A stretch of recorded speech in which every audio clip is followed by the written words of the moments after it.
Hello दोस्तों, स्वागत है आप सभी का। आज दो मैच हैं। पहला मैच जो है वो दिल्ली और पंजाब के बीच है और दूसरा होगा सनराइजर हैदराबाद और कोलकाता के बीच में। तो चलिए सबसे पहले हम बात करते हैं दिल्ली और पंजाब की, और कैसा रहेगा ये मैच, क्या कैसी प्रेडिक्शन है, क्या प्रोबेबल्स हो सकते हैं, और हेड टू हेड कंपैरिजन क्या है, इसके अलावा फैंटेसी टीम क्या बनाई जा सकती है, ये सभी चीज़ों पे हम चर्चा करेंगे। चलिए हम शुरुआत करते हैं। सबसे पहले देख लेते हैं, ठीक है। डेट आज 23 मार्च है, 23 मार्च 2024 को। जो वेन्यू है मुल्लनपुर पंजाब। यहाँ पे नया यादवेंद्र सिंह, जितना मुझे याद आ रहा है, यादवेंद्र सिंह स्टेडियम है और पहली बार यहाँ पे आईपीएल का कोई मैच खेला जा रहा है, ठीक है। नया वेन्यू है। टाइमिंग जो रहेगी 3:30 चालू होगा और आप स्टार स्पोर्ट्स या जियो सिनेमा में आप इसको देख सकते हैं, ठीक है। चलिए हेड टू हेड कंपैरिजन देख लेते हैं। दोनों के बीच में 32 मैच खेले जा चुके हैं अभी तक, दिल्ली और पंजाब के बीच में, और इन दोनों ही टीमों ने 16-16 मैच जीते हैं। तो कोई मतलब सब दोनों ही टीमें एक दूसरे के ऊपर भारी हैं, बराबर की हिस्सेदार हैं, ठीक है। न कोई ज्यादा है न कोई कम है। ये तो इसका चलिए हुआ हेड टू हेड कंपैरिजन। अब इसके बाद बात करते हैं किस चीज की, कुछ इंपॉर्टेंट स्टैट्स देख लेते हैं। सबसे पहले तो आप ये भी देखिए कि ऋषभ पंत जो है दिल्ली के कप्तान है, वो काफी दिनों बाद वापसी कर रहे हैं। आपको याद होगा कि वो चोटिल हो गए थे एक्सीडेंट के बाद। 14 महीने हो गए हैं उनको एक्सीडेंट हुए, और उम्मीद नहीं थी कि इतना जल्दी वापसी करेंगे, लेकिन बहुत अच्छा रिकवरी रही है। एनसीए में जिस तरह से उन्होंने लगातार मेहनत की है अपने ऊपर, और जो डॉक्टर्स की टीम रही है, फिजियो की टीम रही है, उन्होंने बहुत मेहनत की है। और उन्होंने भी ऋषभ पंत ने भी अपने ऊपर काफी मेहनत की, जिसके बदौलत अब वो हमको आईपीएल में खेलते हुए दिखेंगे, और उम्मीद करेंगे कि आईपीएल के बाद वो भारतीय टीम के लिए भी अपनी सेवाएं देने के लिए रेडी रहेंगे, ठीक है। तो उनकी वापसी रही है, एज ए कप्तान वो वापसी कर रहे हैं, तो उनके ऊपर सबकी नजरें होंगी और उम्मीद करेंगे कि वो अच्छा खेलें और हम सभी के लिए एक अच्छा एंटरटेनमेंट पेश करें, ठीक है। चलिए कुछ इंपॉर्टेंट स्टैट्स देख लेते हैं। पिछले 2 आईपीएल सीजन में डेथ ओवर में अर्शदीप सिंह की 8.48 की इकॉनमी किसी भी गेंदबाज के लिए तीसरी सर्वश्रेष्ठ है, जिसने उस चरण में कम से कम 100 गेंदें फेंकी थी, ठीक है। ये अर्शदीप सिंह का रिकॉर्ड है पिछले 2 सीजन में। और जिस तरह से पिछले 2 सीजन की आप बात करें, 2 साल की बात करें, तो वहीं से अर्शदीप सिंह काफी तेजी से चमके थे, और आईपीएल की परफॉर्मेंस के बाद भी उनको भारतीय टीम में फिर मौका मिला था। तो डेथ ओवर में नो डाउट अर्शदीप सिंह बहुत अच्छे गेंदबाज है। जिस तरह से उनकी डेथ ओवर की बॉलिंग है और वो फेंकते हैं वहां पे, मतलब कंटिन्यू वो बॉलिंग करते रहते हैं वहां पे, वो काबिले तारीफ है। तो मुझे लगता है कि एक अच्छा उनके लिए भी बहुत अच्छा रहेगा और उनकी टीम के लिए। और इस चीज को, ये स्टैट भी दिल्ली के माइंड में होगा, क्योंकि उनसे पार पाना इतना आसान नहीं होगा दिल्ली की टीम के लिए, ठीक है। 2020 की शुरुआत के बाद से अक्षर पटेल 6.9 की इकॉनमी, आईपीएल में राशिद खान और सुनील नारायण के बाद तीसरे सबसे किफायती गेंदबाज है। अक्षर पटेल की आप बात करेंगे, जिस तरह से वो गेंदबाजी कर रहे हैं फिलहाल लिमिटेड ओवर्स क्रिकेट में, काबिले तारीफ है।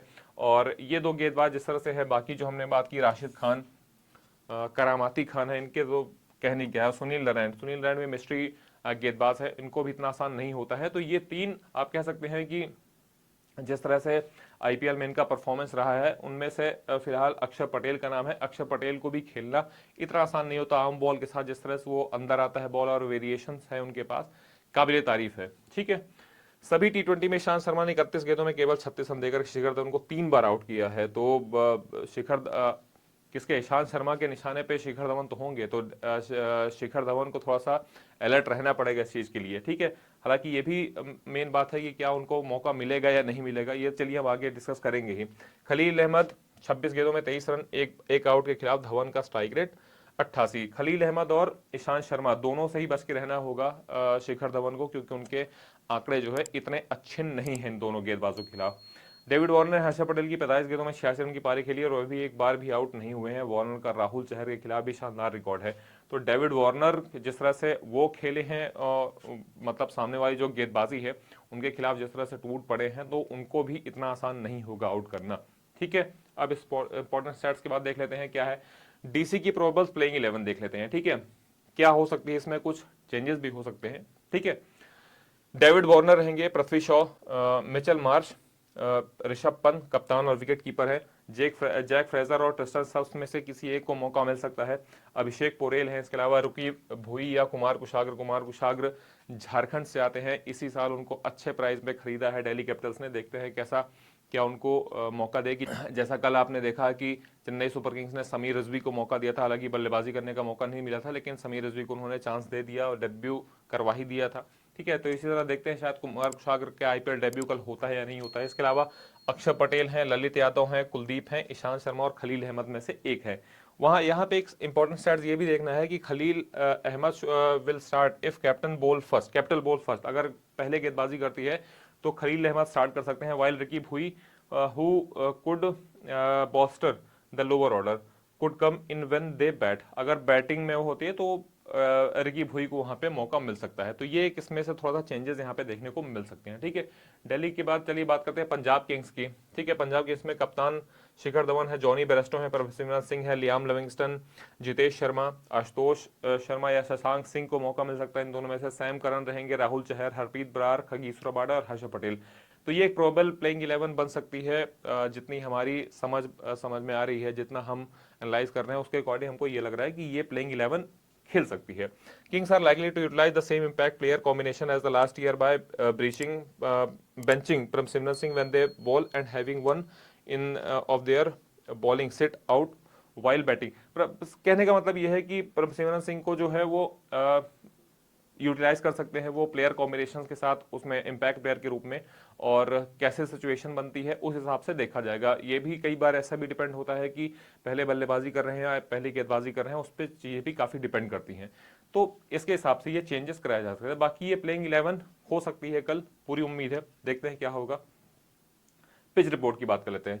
जैसे हमने बताया था कि महाराजा यादव सिंह इंटरनेशनल स्टेडियम की पिच जो है वो धीमी है, पहला मैच है यहाँ पे, थोड़ा सा विकेट स्लो है क्योंकि इससे पहले यहाँ पे आपके मुश्ताक अली ट्रॉफी के कई सारे मैचेस हो चुके हैं, तो उस हिसाब से देखा जाए तो थोड़ा सा पिच स्लो है। और पिच स्लो के बाद आप ये भी कह सकते हैं कि जो जैसे जैसे मैच चलेगा तो वो स्लो होता जाएगा। तो यहाँ पे आप ये कह सकते हैं कि जो भी टॉस जीतेगी वो पहले बल्लेबाजी करना पसंद करेगी, क्योंकि फिर बाद में आपको और मुश्किल होती है जब चेज करते हैं। तो आप एक बार फ्री आर्म होकर के आप रन बना देंगे वहां से तो ज्यादा अच्छा रहेगा। ठीक है, यहाँ की पहली पारी का जो औसत स्कोर है वो है 152 है। तो आप ये कह सकते हैं कि बहुत ज्यादा आपको हाई स्कोरिंग गेम यहाँ पे नहीं देखने को मिलेगा, आपको हो सकता है कि लो स्कोरिंग गेम देखने को मिले, और उस हिसाब से जो मैच रहेगा वो चलेगा। देखते हैं कैसा होता है। इसके बाद चलिए बात करते हैं फैंटेसी टीम की। ठीक है, फैंटेसी टीम में अगर बात करें तो विकेट कीपर्स के रूप में हमने प्रभसिमरन सिंह और ट्रेस्टन सब्स को रखा है। बैटर्स में शिखर धवन, अथर्व टाइडे, डेविड वार्नर रहेंगे। ऑलराउंडर्स में हमने लियाम लिविंगस्टन, सिकंदर रजा, मिचेल मार्क्स को रखा है। इसके अलावा बॉलर्स में हर्षद पटेल, ईशांत शर्मा और मुकेश कुमार को रखा है। कैप्टन्स में अगर बात करें तो अगर आप दो टीमें बना रहे हैं तो पहले ऑप्शन में आप सिकंदर रजा को रख सकते हैं, दूसरे ऑप्शन में आप डेविड वार्नर को रख सकते हैं, अगर आप दो टीम बना रहे हैं। ठीक है, अगर मैं बनाऊंगा तो मैं सिकंदर रजा को रखने जाऊंगा क्योंकि ऑलराउंडर हैं और अच्छी गेंदबाजी भी उनकी अच्छी है, बल्लेबाजी वो बीच में आकर के जिस तरह से ताबड़तोड़ पारी खेलते हैं तो उस हिसाब से वो अच्छा है। तो अगर आप दो टीम बना रहे हैं तो आप पहला में इधर इसको कंसिडर कर सकते हैं और सेकंड में इसको। ठीक है, इसी तरह इसको वाइस कैप्टन में और सेकंड में इसको वाइस कप्तान में अगर मिचेल मार्क्स, अब एक टीम बना रहे हैं तो मिचेल मार्क्स को रख सकते हैं, अगर दो टीम बना रहे हैं तो फिर एक टीम में मिचेल और दूसरी टीम में धवन को आप रख सकते हैं। तो ये रही हमारी फैंटेसी टीम, और इसके अकॉर्डिंग आप भी अपनी टीम हमें कमेंट बॉक्स में लिखकर बता सकते हैं कि आपकी फैंटेसी टीम क्या है, या प्लेइंग 11 आप क्या अपने हिसाब से बनाते हैं, वो चीज़ भी आप हमें कमेंट बॉक्स में जरूर बताइएगा। मैच 3:30 बजे चालू होगा। मैच के बाद हम लाइव सेशन लेकर के आएंगे और मैच का रिव्यू करेंगे, वहां भी आप हमारे साथ जरूर जुड़िएगा। वीडियो पसंद आया हो तो प्लीज़ लाइक कीजिएगा और बिना सब्सक्राइब किए मत जाइएगा। हम फिर मिलेंगे इस नए वीडियो में, तब तक के लिए थैंक यू।